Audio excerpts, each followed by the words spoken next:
Oui, je t'adore. Oui, je t'adore. Tu es là, agissant parmi nous. Oui, je t'adore. Oui, je t'adore. Tu es là, présent parmi nous. Oui, je t'adore. Oui, je t'adore. Tu es là,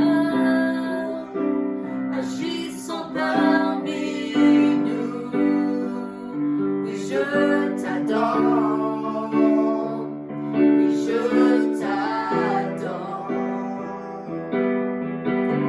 Tu fais un chemin au Père des miracles. Tu tiens tes promesses, lumière dans les ténèbres. Mon Dieu, c'est ce que tu es. Tu fais un chemin au Père des miracles. Tu tiens tes promesses, lumière dans les ténèbres. Mon Dieu, c'est ce que tu es là, tu restaures les corps brisés. Oui, je t'adore. Oui, je t'adore. Tu es là, transformant toutes les vies. Oui, je t'adore. Oui, je t'adore. Tu es là, tu restaures les destinées. Oui, je t'adore. Oui, je t'adore. Tu es là, tu respectes nos vies. Oui, je t'adore. Je t'adore. Tu fais un chemin au Père des miracles. Tu tiens tes promesses, lumière dans les ténèbres. Mon Dieu, c'est ce que tu es. Tu fais un chemin au Père des miracles. Tu tiens tes promesses, lumière dans les ténèbres. Mon Dieu, c'est ce que tu es. C'est ce que tu es. C'est ce que tu es. C'est ce que tu es. C'est ce que tu es.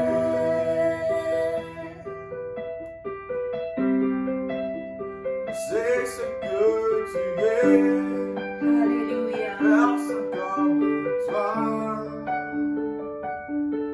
Jésus, Jésus. Alléluia. Alléluia, Alléluia. Oh, oui, Jésus. Et quand je ne le vois pas, Tu es là, et quand je ne le sens pas, tu es là.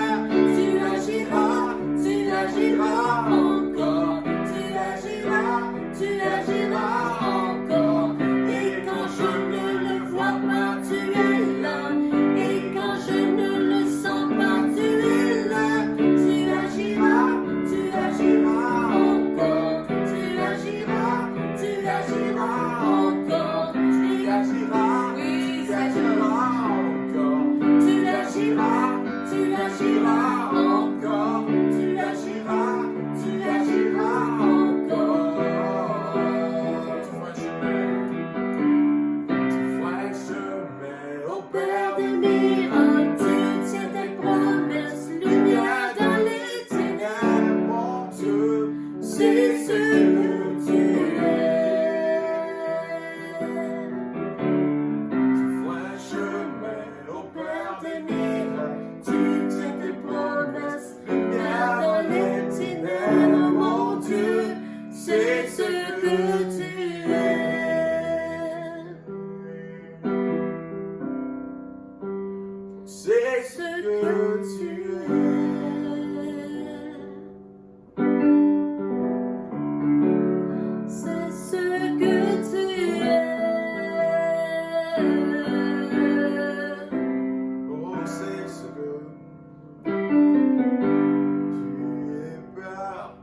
confiance ce matin.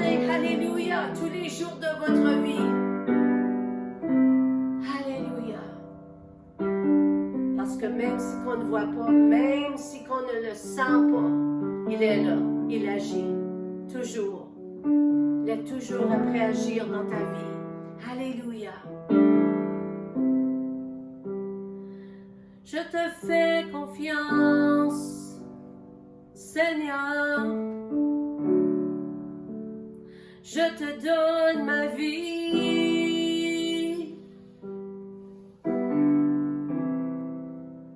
Fais ce que tu veux faire à moi.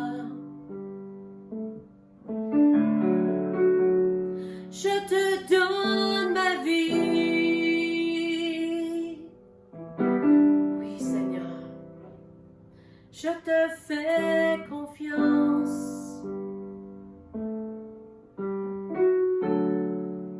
Je vais te suivre pour toute ma vie, oui. Car tu es bon, Seigneur. Je peux te faire confiance. Oui, Seigneur Jésus. Alléluia, alléluia, alléluia. Alléluia, alléluia, alléluia. Oh,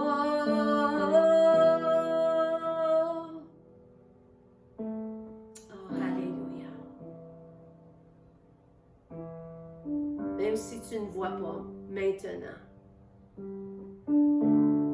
et tu ne comprends pas maintenant, sache que le Seigneur est là avec toi. Le Seigneur te guide, le Seigneur va devant toi, le Seigneur agit dans ta vie. Fais-le confiance. Fais-le confiance. Oh oui, Jésus. Oui, Seigneur.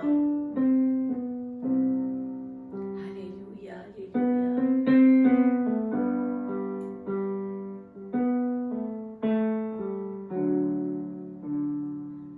Je mets ma vie dans ta main, dans tes mains, Seigneur. Oui, Jésus. Oui, Jésus.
Alléluia.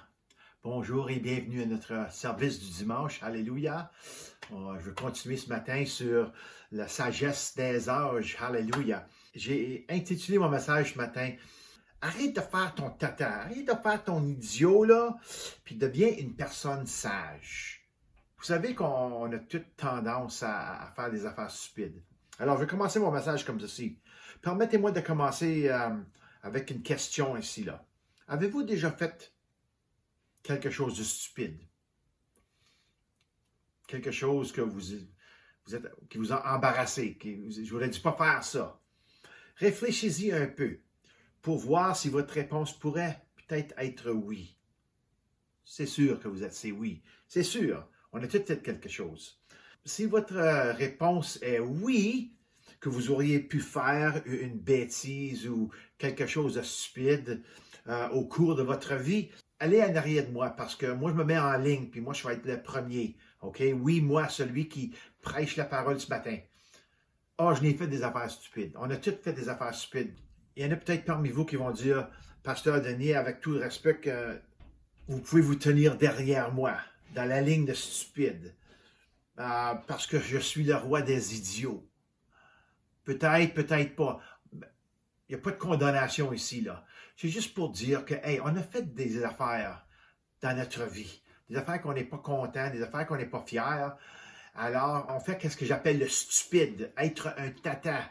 Je ne suis pas le seul, vous n'êtes pas le seul, on est tous dans le même bateau d'avoir fait des affaires stupides. Alors, demandez-vous une question ce matin. Pourquoi faisons-nous parfois des bêtises? C'est pas un message matin qui est très compliqué, mais il y a des fois qu'on ne regarde pas à notre vie, OK? Notre vie personnelle.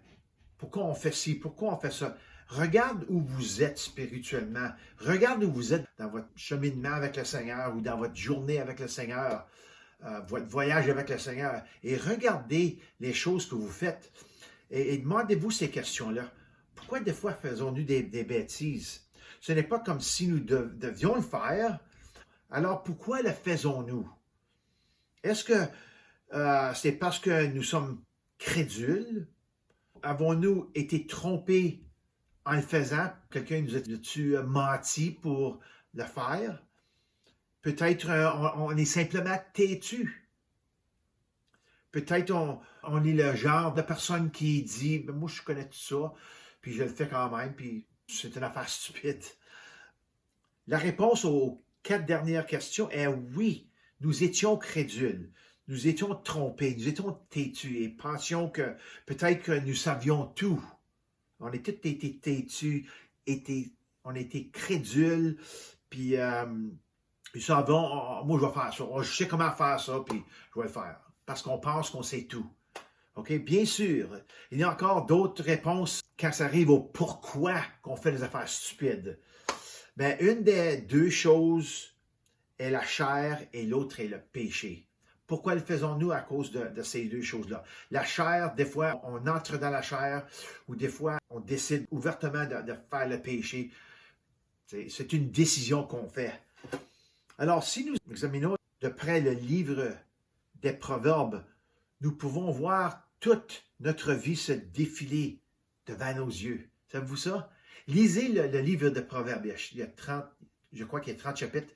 Et lisez ça et vous allez voir les choses dans votre vie. C'est comme une exposition, ça l'expose. C'est une révélation de qu'est-ce que tu es. OK? Nos caractères, nos habitudes, nos forces et nos faiblesses deviennent en quelque sorte une nouvelle révélation alors que nous lisons attentivement le contenu du livre des Proverbes. Quand la parole elle nous décrit, elle nous montre nos faiblesses ou nos places où on est fort, spécialement nos faiblesses, parce que c'est les faiblesses qu'il faut réparer. C'est ça qui nous aide à voir qui on est, c'est notre miroir dans la vie. Alléluia. Mais ce livre n'est pas seulement un livre qui révèle qui nous sommes, mais c'est aussi un livre qui nous donne les réponses à tant de choses. Tu vas lire ça, le livre de Proverbes, tu vas dire « Wow, ça fait du sens. Wow, oui, je suis comme ça, je sais. Oui, mais j'ai ma réponse aussi. Alléluia. » C'est un livre de tant de choses à faire et à ne pas faire. C'est marqué tout partout dans le livre de Proverbes. Fais ci ou fais pas ça. Avec la plénitude de la bénédiction de Dieu à l'intérieur. Si on fait ci, à place de faire ça, on va être béni. Alléluia. Les choses de faire et de ne pas faire, ça dépend à quel angle qu'on regarde à la situation. Alors, il y a des fois, il va falloir pas faire des choses, ça va être bon, puis des fois, il va falloir faire des choses qui est bon. Alors, le livre de Proverbes nous montre ces choses ici. Alléluia. Lorsque la sagesse nous parle à partir de ce livre, elle a les meilleures intentions envers celui qui reçoit cette sagesse. Sachez aujourd'hui que Dieu est pour vous. Dieu veut avoir seulement le bon et la plénitude du bon pour nous. Entre la Genèse et le livre d'Apocalypse, toute la Bible complète, c'est pour notre bien. Alléluia. L'un des plus beaux morceaux de sagesse jamais parlé ou écrit à l'homme est que nous devons avoir une véritable crainte du Seigneur. Une vraie crainte du Seigneur. Pas quelque chose que tu penses que tu as, que tu l'as vraiment. Alléluia. Okay? Proverbes 1,7 nous dit, la connaissance qui est vraiment la sagesse et le discernement, la connaissance commence par la crainte de l'Éternel. Il faut être fou pour mépriser la sagesse et l'instruction. Alors, quand on parle de la connaissance de Dieu, on parle de la sagesse et le discernement ici. Qu'est-ce que le Seigneur a dans sa parole? C'est la sagesse et le discernement. Alléluia. Sa parole est sage envers nous. La crainte du Seigneur est le début et la découverte de Dieu. Alléluia. On va dire encore, la crainte du Seigneur est le début de la découverte de Dieu. C'est quand on alloue en nous, on laisse la sagesse faire son œuvre en nous, nous devenons sages. Et ça, c'est la découverte des choses de Dieu. Il n'y a pas rien de sage dans ce monde-ci. La sagesse est dans la création, mais pas dans l'homme et dans le système du monde. Alléluia. Alors, pour savoir la vraie sagesse, il faut regarder à la parole de Dieu et tout ce qu'il a créé. Alléluia, l'univers, la manière que tout fonctionne sur cette terre. Il y a une sagesse qui a été utilisée par Dieu pour la création. Alléluia. Sans une crainte révérentielle de Dieu dans nos cœurs, la sagesse, là, n'a pas de plateforme. Elle n'a pas de fondement spirituel solide. Alléluia. Et là où il y a un manque de sagesse, il y a une augmentation de la folie et de la stupidité. C'est ça. Soit que tu es sage et tu grandis dans la sagesse, ou soit que tu fais le tata, tu fais l'idiot, le stupide, peu importe le mot que tu veux utiliser, le pécheur, et tu augmentes dans cette stupidité. En ce qui concerne la sagesse, la sagesse, elle est vivante. Elle est un esprit. C'est l'esprit de Dieu. Alléluia. Un esprit de Dieu. Écoutez ce que la sagesse nous dit ici, en Proverbes, chapitre 1, verset 20 jusqu'à 22. Ça dit ici, la sagesse crie dans les rues. Elle parle tout haut sur les places. Elle appelle à l'entrée des endroits bruyants. Aux portes dans la ville, elle fait entendre ses paroles. Jusqu'à quand? C'est ça qu'elle dit ici. Voici les paroles de la sagesse. Okay? Elle crie, elle parle tout haut. Elle appelle. C'est ça qu'elle dit ici. Jusqu'à quand, vous qui manquez d'expérience, aimerez-vous la naïveté? Jusqu'à quand les moqueurs trouveront-ils leur plaisir dans la moquerie et les hommes stupides détesteront-ils la connaissance? Je vais leur lire de ma manière, de ce que le Seigneur est venu montrer. C'est très simple, vraiment. Jusqu'à quand, vous les tatas, allez-vous continuer à faire les mêmes bêtises? Ou jusqu'à quand, vous les stupides, OK? Jusqu'à quand allez-vous continuer à rester naïf dans ce monde? C'est le mot naïf, puis c'est un autre mot aussi pour décrire simple ou manque de connaissance ou manque d'expérience. C'est celui qui a la pensée ouverte, ouvert à toutes les choses de ce monde, ouvert à tout ce qui se passe, ouvert à ci, puis ouvert à ça, puis sans être ouvert à la parole de Dieu, ou sans prendre la parole de Dieu vraiment comme son ancre, comme sa fondation. Si notre fondation est toute partout dans ce monde-ci, les systèmes de ce monde, des divertissements, les sports, toutes les choses, okay? Si ça c'est notre fondation, on est simple, parce qu'on ne connaît pas ce que la parole de Dieu nous dit. Alors jusqu'à quand allez-vous continuer à rester naïf dans ce monde? La sagesse essaye de nous dire quelque chose ici. Jusqu'à quand allez-vous continuer d'être un pion de l'ennemi en étant naïf, avec un esprit ouvert? Jusqu'à quand allez-vous continuer à vivre selon le système de ce monde? Ne sais-tu pas qu'il y a quelque chose de bien mieux que cette vie de folie, que cette vie de simplicité, sans savoir rien? Il y a une vie qui est bien meilleure que qu'est-ce qui se passe dans ce monde-ci. Je veux dire, nous pouvons tirer tellement de choses, tellement d'autres questions qui sont semblables et signifient la même chose. Quand on n'a pas l'esprit de sagesse en nous, on est ouvert à toutes sortes de choses. Parce qu'on manque de discernement, on manque de connaissance, on manque de crainte du Seigneur.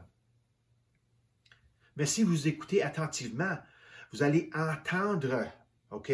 Quand la sagesse nous dit « Jusqu'à quand? Jusqu'à quand? Jusqu'à quand? » Quand est-ce que vous allez arrêter de faire ci, de faire ça, là?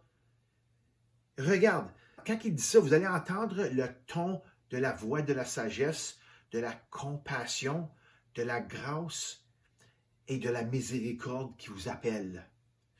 Vous voyez, Dieu vous aime tellement, il ne veut pas que vous restiez dans la folie, dans le manque de connaissances, dans la naïveté, pris dans les systèmes de ce monde.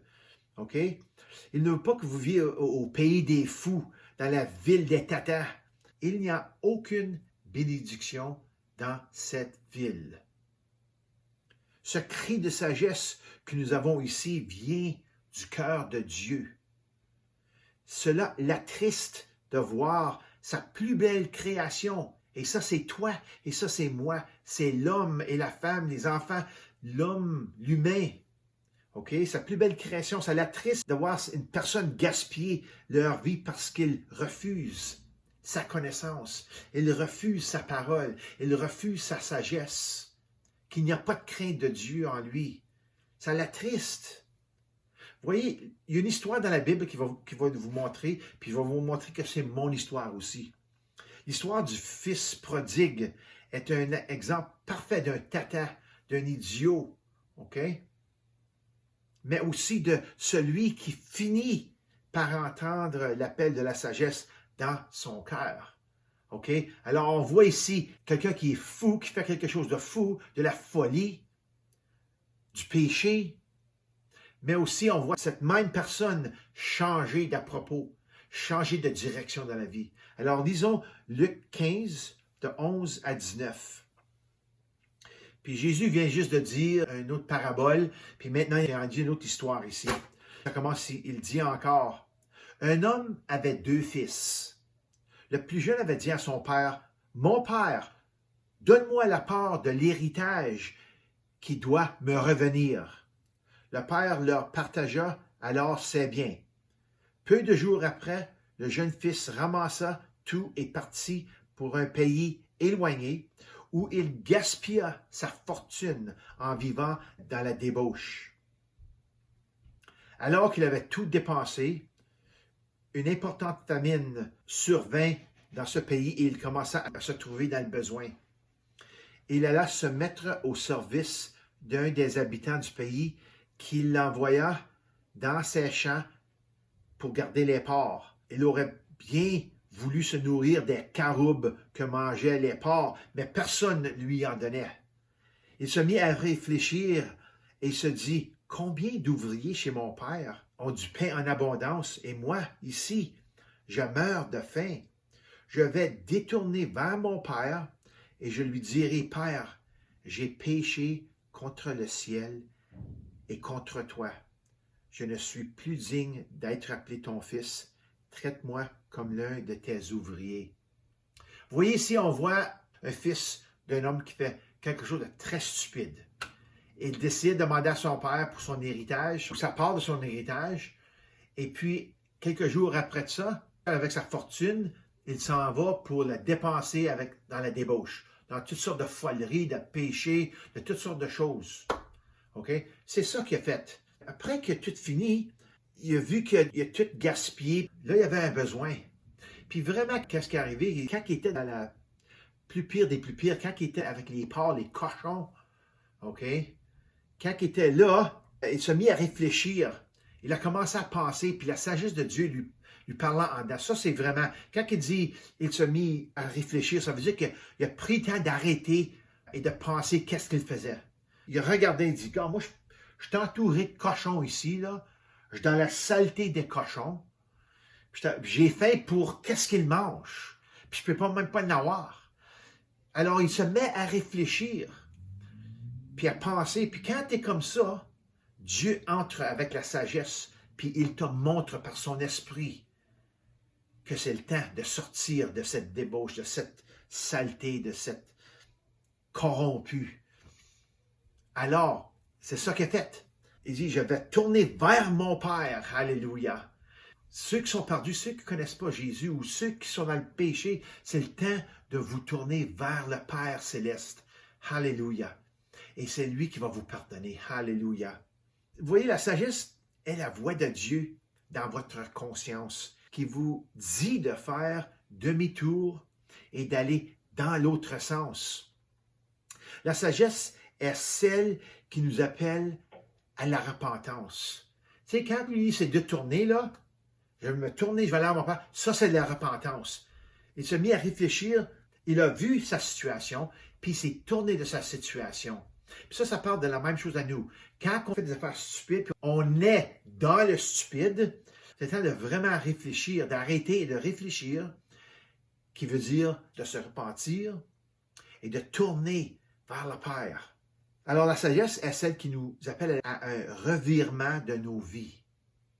C'est un appel direct de Dieu qui nous dit d'arrêter, de déconner et d'investir dans ce monde. Arrêtez de vous investir dans les choses de ce monde, dans les systèmes de ce monde. Il n'y a rien de bon dans ce monde. La parole est très claire à propos d'aimer. Je ne parle pas des gens de ce monde, les systèmes de ce monde, les choses qui nous attirent envers les choses de ce monde, puis nous éloignent de Dieu. C'est ça que je parle, les choses du monde, les divertissements, toutes sortes d'affaires comme ça. Les célébrités, toutes les différentes religions qui ne sont pas de Dieu. C'est toute affaire avec les systèmes de ce monde. Tout cela mène à la mort. Et il n'y a que deux voies et deux systèmes dans cette vie. Le système ou les voies de ce monde ou le système ou les voies de Dieu. Le système mondain mène à la mort, tandis que le système de Dieu mène à la vie. Point final. Il n'y a pas de milieu ici. Okay? C'est l'un ou l'autre. Une chose à retenir à propos de la sagesse est qu'elle interpelle les deux parties. Okay? Celui qui croit et celui qui ne croit pas. Elle appelle le monde, ceux qui ne croient pas, avec amour et avec compassion, en les invitant à une nouvelle vie qui est une bien meilleure façon. Dieu a une invitation qui est bien meilleure que l'ennemi. On dirait que l'ennemi, des fois c'est beau, là, ça paraît bien, OK? Mais c'est juste un masque. Dieu nous montre la bonne chose. Alléluia. Puis la bonne chose guide, elle nous apporte à la vie éternelle. OK? C'est une bien meilleure façon. Mais il nous appelle aussi, nous les croyants en Christ, à être sages et à éviter les destructions qui nous attendent dans ce monde. Alors, la sagesse, elle parle à tout le monde ici, là, à ceux qui croient et à ceux qui ne croient pas. 8 ans après que j'ai été sauvé, j'ai fait le plein prodigue. J'ai été séparé de ma famille pendant 1 mois parce que j'ai fait le tata, les choses stupides. Mes luttes personnelles ont presque détruit mon mariage. Donc, j'ai pris, on va dire ça comme ça, là, un congé sabbatique de 9 mois à cause de ma rébellion de Dieu et je suis devenu un prodigue. J'étais séparé de Dieu. J'ai dit à Dieu, non, je ne veux pas pour ce moment ici. Je veux faire mes affaires, je vais aller dans ma manière, puis je vais faire ce que je veux. Mais ce n'était pas une bonne situation. OK? Je faisais ce que je voulais. Mais le Saint-Esprit était là à chaque instant de ma vie, de mes rébellions. Là. À chaque jour de ma vie, là, que j'étais dans mes rébellions, le Saint-Esprit était là. La sagesse m'appelait, oui, moi, puis il demandait les mêmes questions que je posais au début de mon message. Combien de temps, Denis, toi le tata, continueras-tu à être simple et à aimer la simplicité? Combien de temps vas-tu continuer de faire l'affaire stupide? Ces questions-là ont été posées à moi. Chaque jour, c'était le Saint-Esprit qui me parlait. C'était la sagesse qui me parlait de sortir de là et de retourner au Seigneur. OK? Et merci à Dieu, après 9 mois, je suis enfin revenu à moi-même et je me suis rentré chez moi pour commencer le processus de restauration. Après 9 mois, j'ai finalement fait quelque chose de sage. Je suis enfin revenu sur la bonne voie. Il a été difficile de remettre les choses en ordre. Ça a pris du temps, mais ça en valait vraiment la peine. Vous voyez, il y a certainement une paix qui dépasse toute compréhension lorsque vous recevez la sagesse et que vous détournez de les choses pécheresses de ce monde. Vous recevez une joie, vous recevez une paix quand vous vous détournez, quand vous êtes dans la bonne voie, quand vous êtes dans le repos de Dieu, il y a une joie et une paix que personne ne peut expliquer excepté celui qui est dans cette paix et dans ce repos et dans cette joie. Alléluia. Seulement celui qui est là peut l'expliquer d'une manière que tu peux dire, oui, je comprends ça. Alléluia. Vous voyez, avec la sagesse vient la repentance. Et avec la repentance vient la restauration. Et avec la restauration vient la célébration. Dieu nous a appelés à vivre dans cela, dans la sagesse, la repentance et dans la célébration. Savez-vous que ce que l'ennemi veut? Il veut que vous viviez dans le marasme, dans la détresse, suivi par l'inévitable kaboom. OK? Si vous continuez dans le marasme, vous allez finalement avoir du kaboom dans votre vie. Ça va exploser, là, puis ce n'est pas une bonne chose. OK? Vous allez comme une bombe qui va exploser. Vous voyez, la sagesse fait naître dans votre cœur un fort sentiment de joie d'avoir fait les choses à la manière de Dieu. Oh, alléluia! Vous avez une assurance à l'intérieur de votre cœur que vous savez que vous êtes sur le bon chemin qu'il vous a appelé. Ça, c'est quelque chose de merveilleux. Ah, ça donne un repos au cœur, c'est bon pour l'aspect physique, la santé mentale, la santé physique, c'est bon. C'est la santé complète sur toi. Alléluia. Et si vous prenez le temps chaque jour dans les circonstances qui vous viennent d'entendre la sagesse de Dieu, vous serez toujours guidé sur la voie à suivre ce que vous devez dire et ce que vous devez faire. Alors, la sagesse va toujours vous guider proprement. OK? D'où aller, la voie qui est à suivre, ce que vous devez dire et ce que vous devez faire. Alléluia, la sagesse va vous expliquer ça parfaitement parce que Dieu est parfait. Alléluia, et Dieu est bon et il veut le meilleur pour vous. Regardez à Hébreux 13, 5 et 6, puis on va finir avec cette écriture ici. Ça dit que votre conduite ne soit pas guidée par l'amour de l'argent. Contentez-vous de ce que vous avez. En effet, Dieu lui-même a dit, « Je ne te délaisserai pas et je ne t'abandonnerai pas. » Alors, ici, cette écriture dit à moi que Dieu va toujours être avec moi. Peu importe. OK? Quand vous connaissez le Seigneur et quand vous faisiez de la rébellion, le Seigneur va toujours être avec vous, peu importe.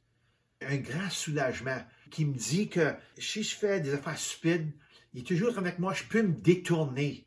Il veut me parler avec sa sagesse. Alléluia. Alors, nous avons Dieu et toutes ses promesses sur notre côté. Il n'y a rien de meilleur que ça. Il nous a donné sa parole. Et comme que j'ai dit auparavant, sa parole est la sagesse. Alléluia. Apprenons à être sages afin de pouvoir savoir quoi faire avec ce qui nous a été donné. Vous voyez, il est temps que nous changions notre vie de tata et qu'on devienne sage. Alors, soyez bénis dans la parole de Dieu. Alléluia. Et que vous devenez sages. Alléluia. Prenez le temps de lire le livre des Proverbes. Vous allez voir la richesse de la sagesse. Alléluia. Alors que le Seigneur soit avec vous et soyez bénis au nom de Jésus. À la semaine prochaine.